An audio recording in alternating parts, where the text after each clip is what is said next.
जोङो बुंनांगोन जे अलमस्ट कमप्लिट जाबाय प्रिपारेसना।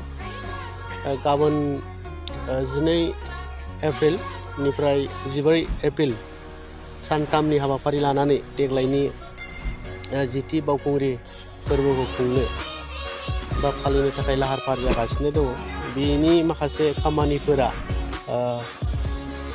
जाबाय। बेखायनो आङो फोरमायनो सानो देग्लायनि जे 10थि बावखुंग्रि फोरबो बियो इसोर आनान गसाइनि अननायाव बियो बे सानथामनि हाबाफारिया मोजाङै मोजां जाफुंसारगोन जों बेखौ मिजिंथिदों। जेरैबायदि गुबुन गुबुन बोसोरनि बायदि बे बावखुंग्रि फोरबोजों लोब्बा लाखिनानै जोंनि इन्डिजिनियास गेम बिनि जोंनि ट्रेडिशनेल जोंनि डेन्स लोगोसे बायदि हाबाफारि लानानै देग्लायबो कालारफुल मोनसे मोजां जाकजमक मोनसे प्रग्राम खालामनाय थाखाय थाग थियारि जादों।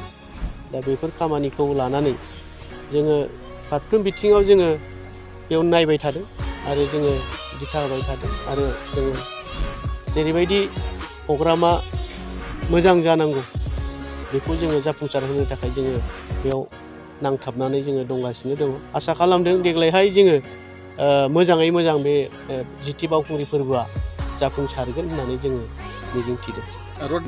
बे मेप हिसाबै जोङो देग्लायहाय थांनाय बोसोराव जिबायदि जोङो एक्सपिरियेन्स बेखौ लानानै जोङो देग्लायहाय जोङो अल्टारनेटिभ माखासे सिन्था धारा लानानै एन्ट्रि बा हाबनाय लामा आलादा जागोन, ओंखारनाय लामा आलादा जागोन।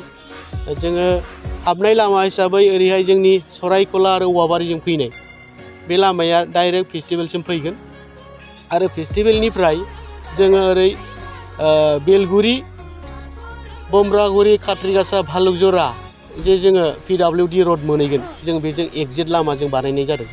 बे हिसाबै गुबुन बोसोरनि बायदि देग्लाय बेबायदि ट्राफिक जाम जानाय नङा होननानै जोङो बुंनो हायो। मानोना जोङो देग्लायहाय फारफ्रोम बिथिङैबो हाबनाय आरो ओंखारनाय आलदा आलदायै जों खालामनाय जादों।